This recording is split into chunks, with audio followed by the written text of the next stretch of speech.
Chapter 1. Rational Fascism. While walking through New York's Little Italy, I passed a novelty shop that displayed posters and t-shirts of Benito Mussolini giving the fascist salute. When I entered the shop and asked the clerk why such items were being offered, he replied, "Well, some people like them, and maybe we need someone like Mussolini in this country." His comment was a reminder that fascism survives as something more than a historical curiosity. Worse than posters or t-shirts are the works by various writers bent on, quote, explaining Hitler, or, quote, re-evaluating Franco, or in other ways, sanitizing fascist history. In Italy, during the 1970s, there emerged a veritable cottage industry of books and articles claiming that Mussolini not only made the trains run on time, but also made Italy work well. All these publications, along with many conventional academic studies, have one thing in common. They say little, if anything, about the class policies of fascist Italy and Nazi Germany. How did these regimes deal with social services, taxes, business, and the condition of labor? For whose benefit and at whose expense? Most literature on fascism and Nazism does not tell us. Footnote. Among the thousands of titles that deal with fascism, there are a few worthwhile exceptions that do not evade questions of political economy and class power. For instance, Gaetano Salvemini, Under the Axe of Fascism, Daniel Guerin, Fascism and Big Business, James Poole and Suzanne Poole, Who Financed Hitler, Palmiro Togliatti, Lectures on Fascism, Franz Neumann, Behemoth, R. Palm Dut, Fascism and Social Revolution. Plutocrats choose autocrats. Let us begin with a look at fascism's founder. Born in 1883, the son of a blacksmith, Benito Mussolini's early manhood was marked by street brawls, arrests, jailings, and violent radical political activities. Before World War I, Mussolini was a socialist. A brilliant organizer, agitator, and gifted journalist, he became editor of the Socialist Party's official newspaper. Yet many of his comrades suspected him of being less interested in advancing socialism than in advancing himself. Indeed, when the Italian upper class tempted him with recognition, financial support, and the promise of power, he did not hesitate to switch sides. By the end of World War I, Mussolini, the socialist, who had organized strikes for workers and peasants, had become Mussolini, the fascist, who broke strikes on behalf of financiers and landowners. Using the huge sums he received from wealthy interests, he projected himself onto the national scene as the acknowledged leader of I Fasci di Combattimento, a movement composed of black-shirted ex-army officers and sundry toughs who were guided by no clear political doctrine other than a militaristic patriotism and conservative dislike for anything associated with socialism and organized labor. The fascist blackshirts spent their time attacking trade unionists, socialists, communists, and farm cooperatives. After World War I, Italy had settled into a pattern of parliamentary democracy. The low pay scales were improving, the trains were already running on time. But the capitalist economy was in a post-war recession. Investments stagnated, heavy industry operated far below capacity, and corporate profits and agribusiness exports were declining. To maintain profit levels, the large landowners and industrialists would have to slash wages and raise prices. The state, in turn, would have to provide them with massive subsidies and tax exemptions. To finance this corporate welfarism, the populace would have to be taxed more heavily, and more social services and welfare expenditures would have to be drastically cut. Measures that might sound familiar to us today. But the government was not completely free to pursue this course. By 1921, many Italian workers and peasants were unionized and had their own political organizations. With demonstrations, strikes, boycotts, factory takeovers, and the forcible occupation of farmlands, they had won the right to organize, along with concessions in wages and work conditions. To impose a full measure of austerity upon workers and peasants, the ruling economic interests would have to abolish the democratic rights that helped the masses defend their modest living standards. The solution was to smash their unions, political organizations, and civil liberties. Industrialists and big landowners wanted someone at the helm who could break the power of organized workers and farm laborers and impose a stern order on the masses. For this task, Benito Mussolini, armed with his gangs of blackshirts, seemed the likely candidate.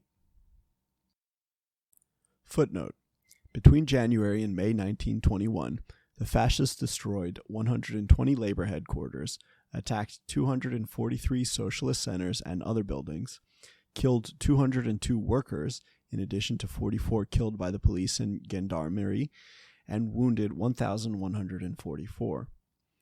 During this time, 2,240 workers were arrested and only 162 fascists. In the 1921-22 period, up to Mussolini's seizure of state power, 500 labor halls and cooperative stores were burned, and 900 socialist municipalities were dissolved.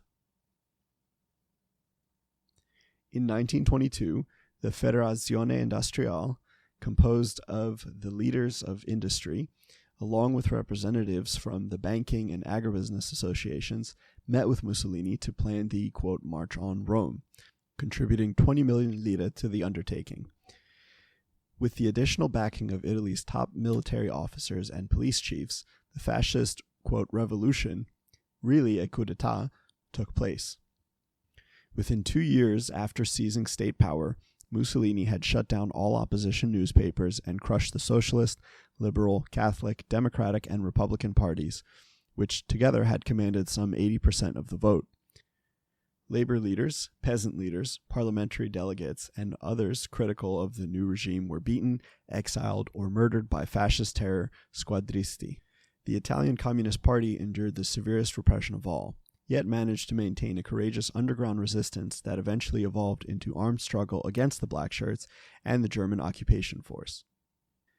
In Germany, a similar pattern of complicity between fascists and capitalists emerged. German workers and farm laborers had won the right to unionize, the 8-hour day, and unemployment insurance. But to revive profit levels, heavy industry and big finance wanted wage cuts for their workers and massive state subsidies and tax cuts for themselves. During the 1920s, the Nazi Sturmabteilung, or SA, the brown-shirted stormtroopers, subsidized by business, were mostly used as an anti-labor paramilitary force whose function was to terrorize workers and farm laborers. By 1930, most of the tycoons had concluded that the Weimar Republic no longer served their needs and was too accommodating to the working class. They greatly increased their subsidies to Hitler, propelling the Nazi Party onto the national stage. Business tycoons supplied the Nazis with generous funds for fleets of motor cars and loudspeakers to saturate the cities and villages of Germany, along with funds for the Nazi Party organizations, youth groups, and paramilitary forces. In the July 1932 campaign, Hitler had sufficient funds to fly to 50 cities in the last 2 weeks alone. In that same campaign, the Nazis received 37.3% of the vote, the highest they ever won in a democratic national election. They never had a majority of the people on their side. To the extent that they had any kind of reliable base, it was generally among the more affluent members of society. In addition, elements of the petit bourgeois and many lumpenproletariat served as strong-arm party thugs, organized into the SA stormtroopers. But the great majority of the organized working class supported the communists or social democrats to the very end. In the December 1932 election, 3 candidates ran for president: the conservative incumbent Field Marshal von Hindenburg, the Nazi candidate Adolf Hitler, and the Communist Party candidate Ernst Thälmann. In this campaign, Thälmann argued that a vote for Hindenburg amounted to a vote for Hitler, and that Hitler would lead Germany into a war. The bourgeois press, including the Social Democrats, denounced this view as, quote, Moscow-inspired. Hindenburg was re-elected while the Nazis dropped approximately 2 million votes in the Reichstag election as compared to their peak of over 13.7 million. True to form, the Social Democrat leaders refused the Communist Party's proposal to form an 11th hour coalition against Nazism. As in many other countries, past and present, so in Germany, the Social Democrats would sooner ally themselves with the reactionary right than make common cause with the Reds. Meanwhile, a number of right-wing parties coalesced behind the Nazis in January 1933. Just weeks after the election, Hindenburg invited Hitler to become chancellor. Upon assuming state power, Hitler and his Nazis pursued a politico-economic agenda not unlike Mussolini's. They crushed organized labor and eradicated all elections, opposition parties, and independent publications. Hundreds of thousands of opponents were imprisoned, tortured, or murdered. In Germany, as in Italy, the communists endured the severest political repression of all groups. Here were two peoples, the Italians and Germans with different histories, cultures, languages, and supposedly different temperaments, who ended up with the same repressive solutions because of the compelling similarities of economic power and class conflict that prevailed in their respective countries. In such diverse countries as Lithuania, Croatia, Romania, Hungary, and Spain, a similar fascist pattern emerged to do its utmost to save big capital from the impositions of democracy. Whom did the fascists support? There's a vast literature on who supported the Nazis, but relatively little on whom the Nazis supported after they came to power. This is in keeping with the tendency of conventional scholarship to avoid the entire subject of capitalism whenever something unfavorable about it might be said. Whose interests did Mussolini and Hitler support? In both Italy in the 1920s and Germany in the 1930s, old industrial evils, thought to have passed permanently into history, re-emerged as the conditions of labor deteriorated precipitously. In the name of saving society from the Red Menace, unions and strikes were outlawed. Union property and farm cooperatives were confiscated and handed over to rich private owners. Minimum wage laws, overtime pay, and factory safety regulations were abolished. Speed-ups became commonplace. Dismissals or imprisonment awaited those workers who complained about unsafe or inhuman work conditions. Workers toiled longer hours for less pay. The already modest wages were severely cut, in Germany by 25 to 40%, in Italy by 50%. In Italy, child labor was reintroduced. To be sure, a few crumbs were thrown to the populace. There were free concerts and sporting events, some meager social programs, a dole for the unemployed financed mostly by contributions from working people, and showy public works projects designed to evoke civic pride. Both Mussolini and Hitler showed their gratitude to the big business patrons by privatizing many perfectly solvent state-owned steel mills, power plants, banks, and steamship companies. Both regimes dipped heavily into the public treasury to refloat or subsidize heavy industry. Agribusiness farming was expanded and heavily subsidized. Both states guaranteed a return on the capital invested by giant corporations while assuming most of the risks and losses on investments. As is often the case with reactionary regimes, public capital was raided by private capital. At the same time, taxes were increased for the general populace but lowered or eliminated for the rich and big businesses. Inheritance taxes on the wealthy were greatly reduced or abolished altogether. The result of all this? In Italy, during the 1930s, the economy was gripped by recession, a staggering public debt, and widespread corruption. But industrial profits rose, and the armaments factories busily rolled out weapons in preparation for the war to come. In Germany, unemployment was cut in half, with a considerable expansion in armaments jobs, but overall poverty increased because of the drastic wage cuts. And from 1935 to 1943, industrial profits increased substantially, while the net income of corporate leaders climbed 46%. during the radical 1930s, in the United States, Great Britain, and Scandinavia, upper income groups experienced a modest decline in their share of the national income, but in Germany, the top 5% enjoyed a 15% gain. Despite this record, most writers have ignored fascism's close collaboration with big business. Some even argue that business was not a beneficiary but a victim of fascism.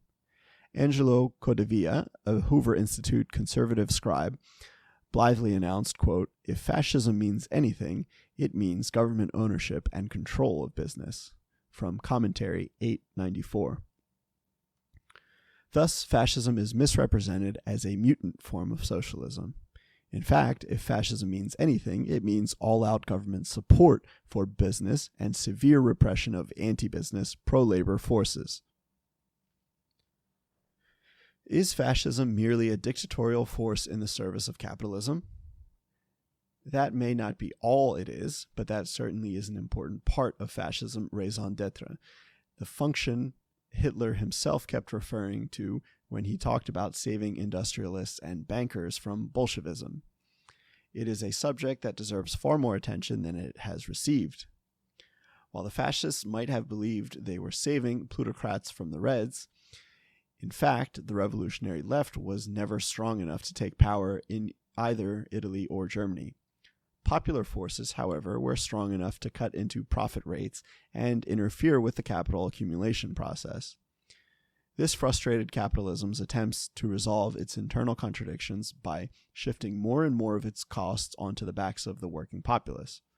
Revolution or no revolution, this democratic working class resistance was troublesome to the moneyed interests. Along with serving the capitalists, fascist leaders served themselves, getting in on the money at every opportunity. Their personal greed and their class loyalties were two sides of the same coin. Mussolini and his cohorts lived lavishly, cavorting with the higher circles of wealth and aristocracy. Nazi officials and SS commanders amassed personal fortunes by plundering conquered territories and stealing from concentration camp inmates and other political victims. Huge amounts were made from secretly owned, well-connected businesses, and from contracting out camp slave labor to industrial firms like IG Farben and Krupp. Hitler is usually portrayed as an ideological fanatic, uninterested in crass material things. In fact, he accumulated an immense fortune, much of it in questionable ways. He expropriated artworks from the public domain. He stole enormous sums from the Nazi Party coffers. He invented a new concept, the, quote, personality right, that enabled him to charge a small fee for every postage stamp with his picture on it, a venture that made him hundreds of millions of marks. Footnote: there already was a stamp of von Hindenburg to honor his presidency. Old Hindenburg, who had no love for Hitler, sarcastically said he would make Hitler his postal minister because then, quote, he can lick my backside. The greatest source of Hitler's wealth was a secret slush fund, to which leading German industrialists regularly donated. Hitler, quote, knew that as long as German industry was making money, his private money sources would be inexhaustible. Thus, he'd see to it that the German industry was never better off than under his rule, by launching, for one thing, gigantic armaments projects, or what we would today call fat defense contracts. Far from being the ascetic, Hitler lived self-indulgently. During his tenure in office, he got special rulings from the German tax office that allowed him to avoid paying income or property taxes. He had a motor pool of limousines, private apartments, country homes, a vast staff of servants, and a majestic estate in the Alps. His happiest times were spent entertaining European royalty, including the Duke and Duchess of Windsor, who numbered among his enthusiastic admirers. Kudos for Adolf and Benito. Italian fascism and German Nazism had their admirers within the U.S. business community and the corporate-owned press. Bankers, publishers, and industrialists, including the likes of Henry Ford, traveled to Rome and Berlin to pay homage, receive medals, and strike profitable deals. Many did their utmost to advance the Nazi war effort. sharing military-industrial secrets and engaging in secret transactions with the Nazi government, even after the United States entered the war. During the 1920s and early 1930s, major publications like Fortune, The Wall Street Journal, Saturday Evening Post, New York Times, Chicago Tribune, and Christian Science Monitor hailed Mussolini as the man who rescued Italy from anarchy and radicalism. They spun rhapsodic fantasies of a resurrected Italy where poverty and exploitation had suddenly disappeared, where Reds had been vanquished, harmony reigned, and Blackshirts protected a, quote, new democracy. The Italian-language press in the United States eagerly joined the chorus.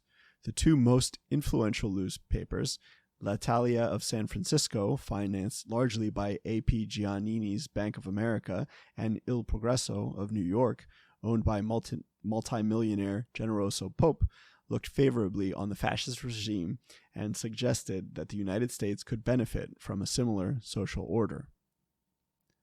Some dissenters refused to join the, quote, "We adore Benito" chorus. The Nation reminded its readers that Mussolini was not saving democracy, but destroying it. Progressives of all stripes and various labor leaders denounced fascism, but their critical sentiments received little exposure in the U.S. corporate media. As with Mussolini, so with Hitler, the press did not look too unkindly upon Der Führer's Nazi dictatorship. There was a strong, quote, "give Adolf a chance" contingent, some of it greased by Nazi money. In exchange for more positive coverage in the Hearst newspapers, for instance, the Nazis paid almost 10 times the standard subscription rates for Hearst's INS wire service. In return, William Randolph Hearst instructed his correspondents in Germany to file friendly reports about Hitler's regime. Those who refused were transferred or fired. Hearst's newspapers even opened their pages to occasional guest columns by prominent Nazi leaders like Alfred Rosenberg and Hermann Göring. By the mid to late 1930s, Italy and Germany, allied with Japan, another industrial latecomer, were aggressively seeking a share of the world's markets and colonial booty, an expansionism that brought them increasingly into conflict with the more established Western capitalist nations like Great Britain, France, and the United States. As the clouds of war gathered, U.S. press opinion about the Axis powers took on a decisively critical tone. Rational use of irrational ideology. Some writers stressed the irrational features of fascism. By doing so, they overlook the rational political economic functions that fascism performed. Much of politics is the rational manipulation of irrational symbols. Certainly, this is true of fascist ideology, whose emotive appeals have served a class control function. First, there was the cult of the leader.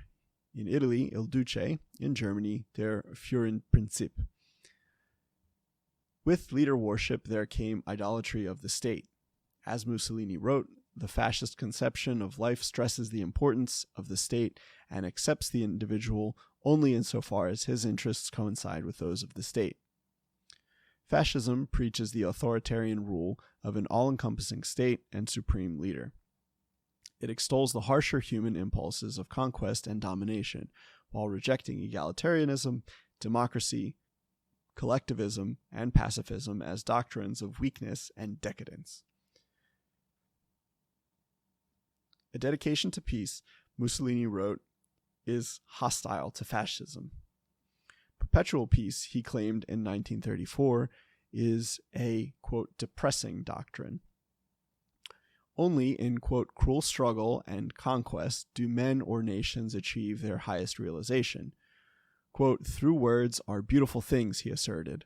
Rifles, machine guns, planes, and cannons are still more beautiful.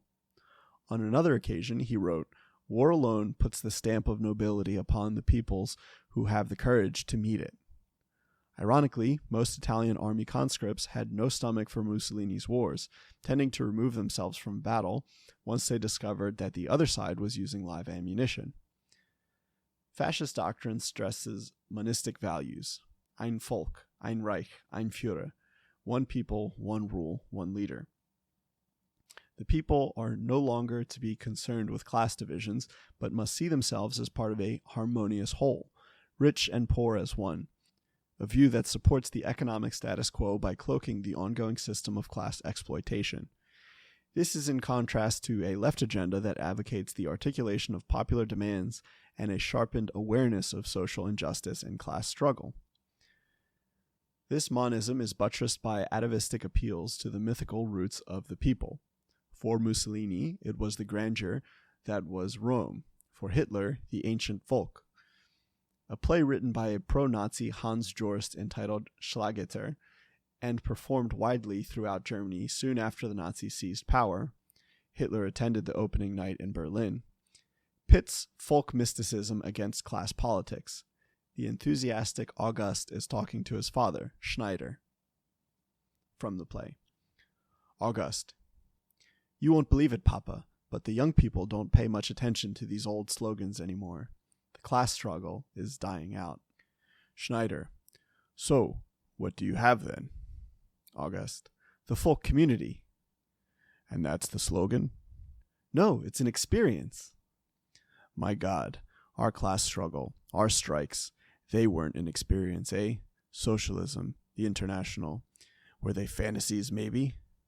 They were necessary, but they are a historical experiences. So, and the future, therefore, will have your folk community. Tell me, how do you actually envision it?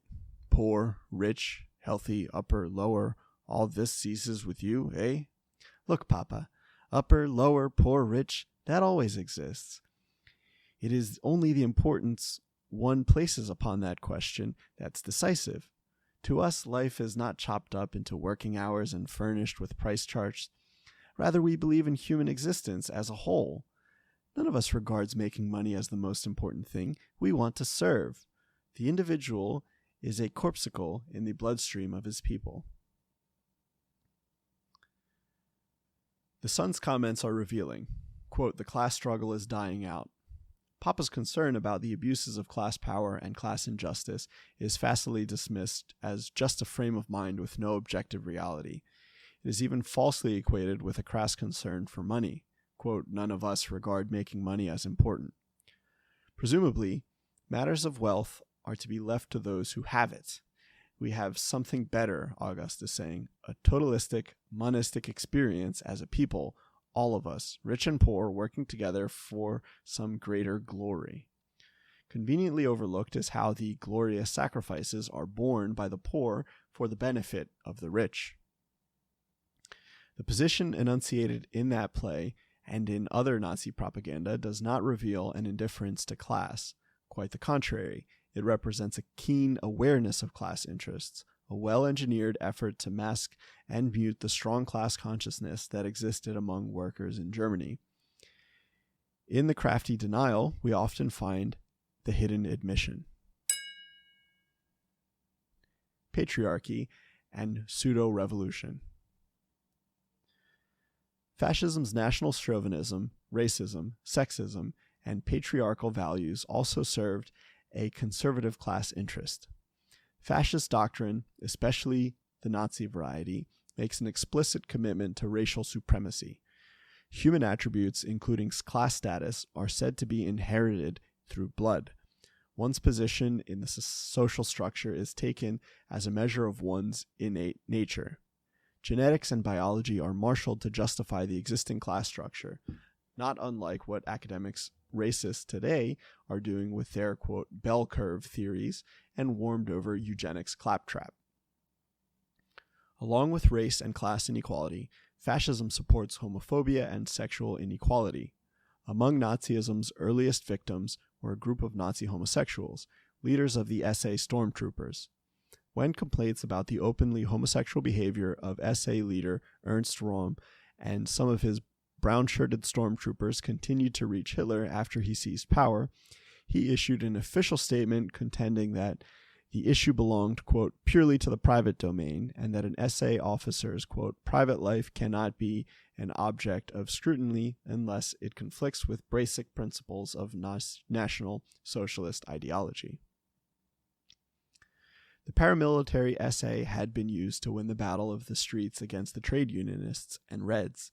The stormtroopers acted as a pseudo-revolutionary force that appealed to the mass grievances with a rhetorical condemnation of finance capital. When SA membership skyrocketed to 3 million in 1933, this was too discomforting to the industrial barons and military patricians. The SA street brawlers, who denounced the bourgeois decadence and called for sharing the wealth and completing the, quote, Nazi revolution, would have to be dealt with. Having used the SA to take state power, Hitler then used the state to neutralize the SA. Now suddenly, Röhm's homosexuality did conflict with National Socialist ideology.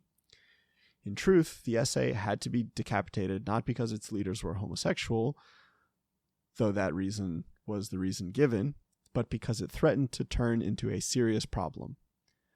Röhm and about 300 other SA members were executed, not all of whom were gay.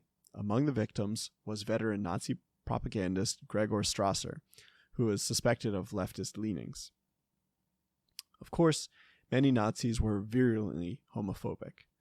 One of the most powerful of all, SS leader Heinrich Himmler, saw homosexuals as a threat to German manhood and the moral fiber of Teutonic peoples, for a, quote, homosexual sissy would not procreate or make a good soldier. Himmler's homophobia and sexism came together when he announced, quote, if a man just looks at a girl in America, he can be forced to marry her or pay damages. Therefore, men protect themselves in the USA by turning to homosexuals. Women in the USA are like battle axes. They hack away at males. Thus spoke one of the great minds of Nazism. In time, Himmler succeeded in extending the oppression of gays beyond the SA leadership. Thousands of gay civilians perished in SS concentration camps. In societies throughout the ages, if able to find the opportunity, women have attempted to limit the number of children they bear. This poses a potential problem for a fascist patriarchy that needs vast numbers of soldiers and armaments workers. Women are less able to assert their procreative rights if kept subservient and dependent. So, fascist ideology extolled patriarchal authority. Every man must be a husband, a father, and a soldier, Il Duce said. Women's greatest calling was to cultivate her domestic virtues, devoutly tending to the needs of her family while bearing as many offspring for the state as she could. Patriarchal ideology was linked to a conservative class ideology that saw all forms of social equality as threats to hierarchical control and privilege.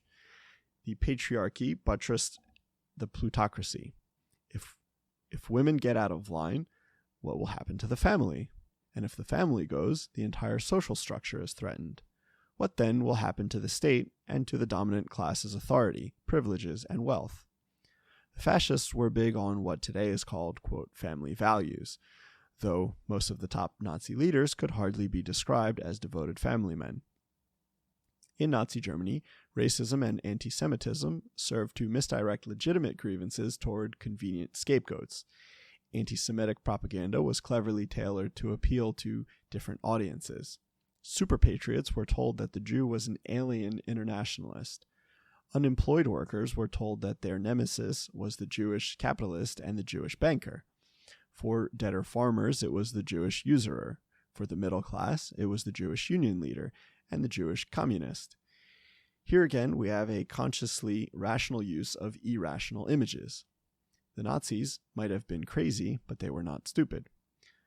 What distinguishes fascism from ordinary right-wing patriarchal autocracies is the way it attempts to cultivate a revolutionary aura. Fascism offers a beguiling mix of revolutionarily sounding mass appeals and reactionary class politics. The Nazi Party's full name was the National Socialist German Workers' Party, a left-sounding name. As already noted, the SA stormtroopers had a militant share-the-wealth strain in their ranks that was suppressed by Hitler after he took state power. Both the Italian fascists and the Nazis made a conscious effort to steal the left's thunder.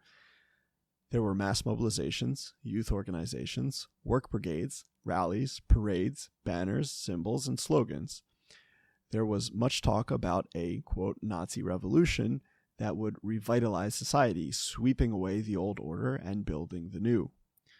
For this reason, mainstream writers feel free to treat fascism and communism as totalitarian twins. It is a case of reducing essence to form. The similarity in form is taken as a reason enough to blur the vast difference in actual class content. Writers like A. James Gregor and William Ebenstein, countless Western political leaders, and others who supposedly are on the democratic left, regularly lump fascism with communism. Thus, Noam Chomsky claims, quote, the rise of corporations was in fact a manifestation of the same phenomena that led to fascism and Bolshevism, which sprang out of the same totalitarian soil.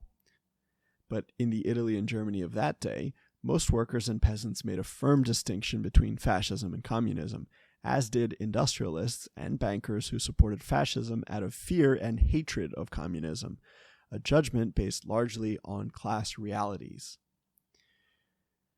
Years ago, I used to say that fascism never succeeded in solving the irrational contradictions of capitalism. Today, I am of the opinion that it did accomplish that goal, but only for the capitalists, not for the populace. Fascism never intended to offer a social solution that would serve the general populace, only a reactionary one, forcing all the burdens and losses onto the working public. Divested of its ideological and organizational paraphernalia, fascism is nothing more than a final solution to the class struggle, the totalistic submergence and exploitation of democratic forces for the benefit and profit of higher financial circles. Fascism is a false revolution. It cultivates the appearance of popular politics and a revolutionary aura without offering a genuine revolutionary class content. It propagates a, quote, new order while serving the same old moneyed interests. Its leaders are not guilty of confusion, but of deception. That they work hard to mislead the public does not mean that they themselves are misled. Friendly to fascism.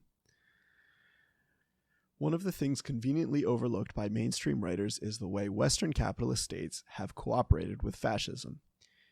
In his collaborationist efforts, British Prime Minister Neville Chamberlain was positively cozy with the Nazis. He and many of his class saw Hitler as a bulwark against communism in Germany and Nazi Germany as a bulwark against communism in Europe. After World War II, the Western capitalist allies did little to eradicate fascism from Italy or Germany, except for putting some of the top leaders on trial at Nuremberg. By 1947, German conservatives began to depict the Nuremberg prosecutors as dupes of the Jews and communists. In Italy, the strong partisan movement that had waged armed struggle against fascism was soon treated as suspect and unpatriotic. Within a year after the war, almost all Italian fascists were released from prison while hundreds of communists and other leftist partisans who had been fighting the Nazi occupation were jailed. History was turned on its head, transforming the Blackshirts into victims and the Reds into criminals. Allied authorities assisted these measures. Footnote. So in France, very few of the Vichy collaborators were purged. No one of any rank was seriously punished for his or her role in the roundup and deportation of Jews to Nazi camps. Much the same can be said about Germany. The U.S. military authorities restored fascist collaborators to power in various Far East nations. In South Korea, for instance, Korean collaborators and the Japanese-trained police were used to suppress left democratic forces. The South Korean army was commanded by officers who had served in the imperialist Japanese army and, quote, were proud of it. Numbers of them had been guilty of war crimes in the Philippines and China. Under the protection of U.S. occupation authorities, the police, courts, military, security agencies, and bureaucracy remained largely staffed by those who had served the former fascist regimes or by their ideological recruits, as is true to this day. The perpetrators of the Holocaust murdered 6 million Jews, 500,000 gypsies, thousands of homosexuals, several million Ukrainians, Russians, Poles, and others, and got away with it. in good part because the very people who were supposed to investigate these crimes were themselves complicit. In comparison, when the communists took over in East Germany, they removed some 80% of the judges, teachers, and officials for their Nazi collaboration. They imprisoned thousands and executed 600 Nazi party leaders for war crimes. They would have shot more of the war criminals had not so many fled to the protective embrace of the West. What happened to the U.S. businesses that collaborated with fascism? The Rockefeller family's Chase National Bank used its Paris office in Vichy, France, to help launder German money to facilitate Nazi international trade during the war, and did so with complete impunity. Footnote: after the war, Hermann Abs, head of the Deutsche Bank and in effect Hitler's paymaster, was hailed by David Rockefeller as the most important banker of our time. According to his New York Times obituary, Abs played a dominant role in West Germany's reconstruction after World War II. Neither the Times nor Rockefeller said a word about Abs' Nazi connections, his bank's predatory incursions across Nazi-occupied Europe, and his participation as a board member of IG Farben in the use of slave labor at Auschwitz. Corporations like DuPont, Ford, General Motors, and ITT owned factories in enemy countries that produced fuel, tanks, and planes that wreaked havoc on Allied forces. After the war, instead of being prosecuted for treason, ITT collected $27 million from the U.S. government for war damages inflicted on its German plants by Allied bombings.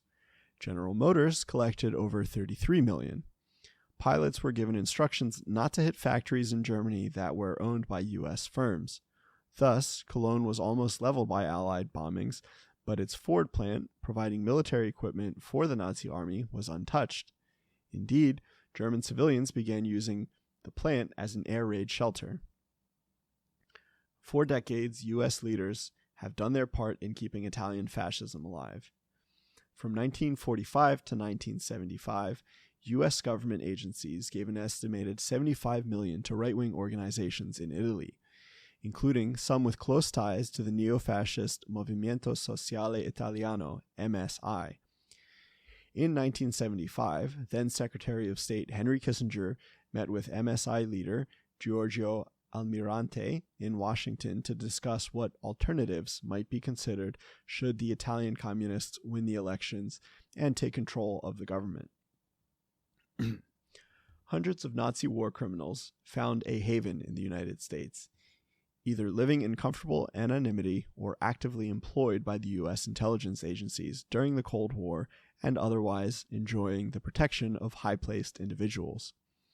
Some of them found their way into the Republican presidential campaign committees of Richard Nixon, Ronald Reagan, and George Bush.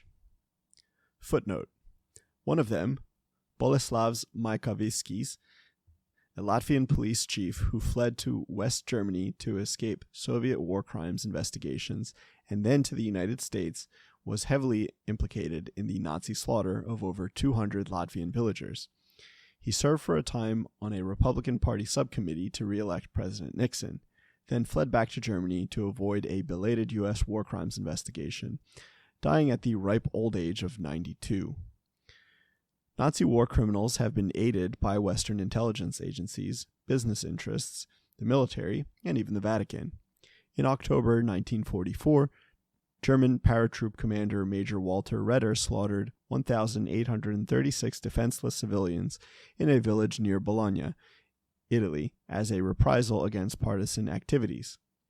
He was released from prison in 1985 after Pope John Paul II, among others, made an appeal on his behalf over the strenuous protests of relatives and victims. In Italy, from 1969 to 1974, high-ranking elements in Italian military intelligence and civilian intelligence agencies, members of P2, a secret lodge of upper-class reactionaries, pro-fascist Vatican officials, and top military brass, and Gladio, a NATO-inspired anti-communist mercenary force, embarked on a concentrated campaign of terror and sabotage known as the, quote, strategy of tension. Other participants included a secret neo-fascist group called the Ordine Nuovo, NATO officials, members of the Carabinieri, mafia bosses, 30 generals, 8 admirals, and influential Freemasons like Licio Gelli, a fascist war criminal recruited by U.S. intelligence in 1944. The terrorism was aided and abetted by the international security apparatus, including the CIA. In 1995, the CIA refused to cooperate with an Italian paramilitary commission investigating the strategy of tension. The terrorist conspirators carried out a series of kidnappings, assassinations, and bombing massacres, stragi, including the explosion that killed 85 people and injured some 200, many seriously, in the Bologna train station in August 1980. As subsequent judicial investigations concluded, the strategy of tension was not a simple product of neo-fascism, but the consequence of a larger campaign conducted by state security forces against the growing popularity of the democratic parliamentary left. The objective was to, quote, combat by any means necessary the electoral gains of the Italian Communist Party, and create enough fear and terror in the population so as to undermine the multi-party social democracy and replace it with an authoritarian, quote, presidential republic, or in any case, a, quote, stronger and more stable executive. In the 1980s, scores of people were murdered in Germany, Belgium, and elsewhere in Western Europe by extreme rightists in the service of state security agencies. These acts of terrorism went mostly unreported in the U.S. corporate-owned media. As with an earlier strategy of tension in Italy, the attacks were designed to create enough popular fear and uncertainty so as to undermine the existing social democracies. Authorities in these Western European countries and the United States have done little to expose neo-Nazi networks. As the whiffs of fascism develop into an undeniable stench, we are reminded that Hitler's progeny are still with us and that they have dangerous links with each other and within the security agencies of various Western capitalist nations. In Italy, in 1994, the national elections were won by the National Alliance, a broadened version of the neo-fascist MSI, in coalition with the League of Northern Separatists and Forza Italia, a quasi-fascist movement headed by industrialist and media tycoon Silvio Berlusconi. The National Alliance played on resentments regarding unemployment, taxes, and immigration. It called for a single tax rate for rich and poor alike, school vouchers, a stripping away of the social benefits, and a privatization of most services. The Italian neo-fascists were learning from the U.S. reactionaries how to achieve fascism's class goals within the confines of quasi-democratic forms. Use an upbeat, Reagan-esque optimism. Replace the jackbooted militarists with media-hyped crowd-pleasers. Convince people that government is the enemy, especially its social service sector, while strengthening the repressive capacities of the state. Instigate racist hostility and antagonisms between the resident population and immigrants. Preach the mythical virtues of the free market. And pursue tax and spending measures that redistribute wealth upward. Conservatives in the Western nations utilize diluted forms of the fascist mass appeal. In the USA, they propagate populist-sounding appeals to the, quote, ordinary middle American, while quietly pressing for measures that serve the interests of the wealthiest individuals and corporations. In 1996, right-wing Speaker of the House of Representatives Newt Gingrich, while proffering a new rollback agenda that supposedly would revitalize all of society, announced, quote, I am a genuine revolutionary. Whether in Italy, Germany, the United States, or any other country, when the right offers a new revolution or a new order, it is in the service of the same old moneyed interests, leading down the well-trodden road of reaction and repression that so many third world countries have been forced to take, the road those at the top want us all to travel.